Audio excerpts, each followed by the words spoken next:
Hello बच्चों, मैं doctor Sharda कुमारी, महारानी महेश्वर लता, संस्कृत विद्यापीठ लोहना, मधुबनी से। बच्चों, आज हम उपशास्त्री द्वितीय खंड हेतु जो पूर्व की कक्षाओं में हमने मौर्य साम्राज्य के बारे में चर्चा कर अशोक के बारे में हम पढ़ाई कर रहे थे, उससे हम आगे बढ़ेंगे। बच्चों, आज हम अशोक के अभिलेख के बारे में चर्चा करेंगे।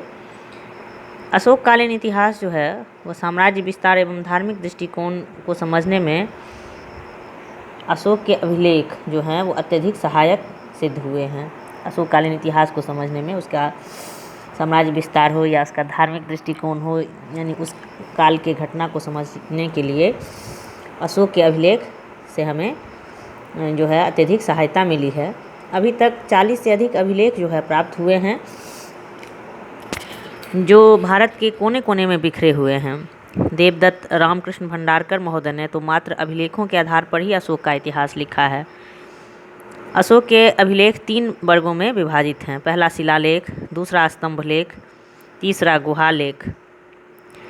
पहला जो शिलालेख है ये कुल 14 शिलालेख हैं जो भारत के विभिन्न स्थानों से मिले हैं। इनसे क्रमानुसार जो है वो जानकारी मिलती है जिसके बारे में हम चर्चा कर रहे हैं।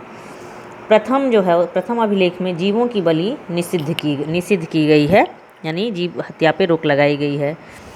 विदेशी राज्यों से संबंधों की जानकारी जो है वो दूसरे में मिलता है। धम्म प्रचार तीसरा है, धम्म के उपदेश चौथे में है, धर्म महामात्र के जो कार्य होते हैं उसका उल्लेख 5वें में है, राज्य के प्रति जो कर्तव्य है वो 6ठे में है, धार्मिक दृष्टिकोण किस तरह से होना चाहिए लोगों का उसका उल्लेख 7वें में किया गया है।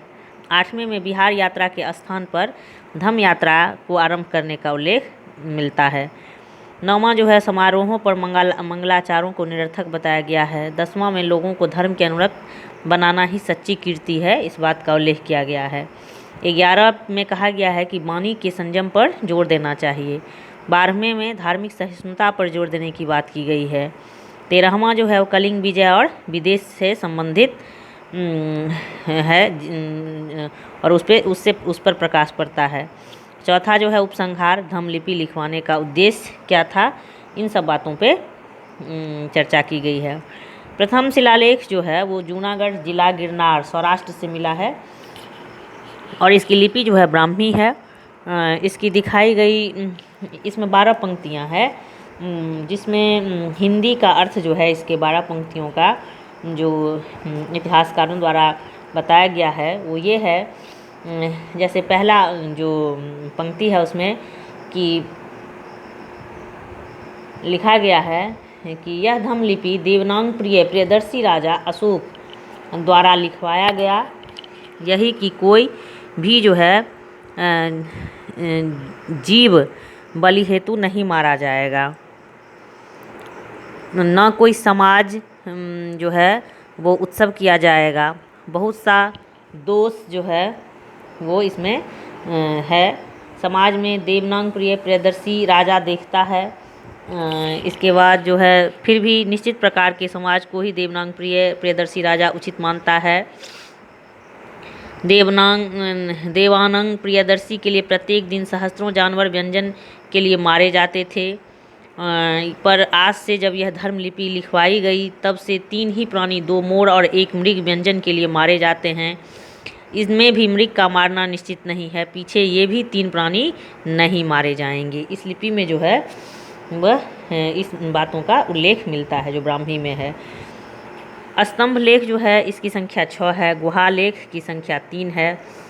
मास्की कर्नाटक, गुजरात, दतिया मध्य प्रदेश एवं नेतूर तथा उडेगोलम जो बेल्लारी कर्नाटक है वहाँ से प्राप्त लघु शिलालेखों में अशोक का नाम जो है अशोक मिलता है।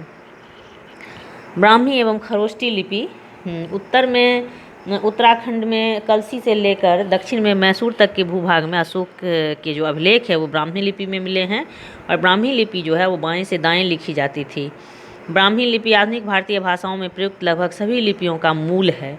ब्राह्मी लिपि से ही हिंदी, पंजाबी, बंगला, मराठी, गुजराती, तमिल, तेलुगु एवं कन्नड़ आदि भाषाओं की लिपियों का विकास माना जाता है। 1837 में सर्वप्रथम जेम्स प्रिंसेप ने इस ब्राह्मी लिपि को पढ़ने में सफलता प्राप्त की थी। खरोष्टी लिपि का विकास जो है वो भारतीय भाषाओं की वर्णमाला पद्धति के आधार पर हुआ है। यह फारसी लिपि के समान जो है दाईं ओर से बाईं ओर लिखी जाती है। हिंद यूनानी शासकों के सिक्कों पर जो है खरोष्टी लिपि ही अंकित है। यूनानी भाषा के विशेषज्ञों ने इस लिपि को पढ़ने में सहयोग प्रदान किया। इस लिपि को पढ़ने के पश्चात ही दूसरी से प्रथम ईसा पूर्व शासन करने वाले हिंद यूनानी शासकों के बारे में महत्वपूर्ण जानकारी पता चल सकी है। प्राकृत भाषा जन सामान्य की भाषा थी। इसमें सम्राट अशोक का नाम अशोक दंत सौ से जो है अशोक अंकित है।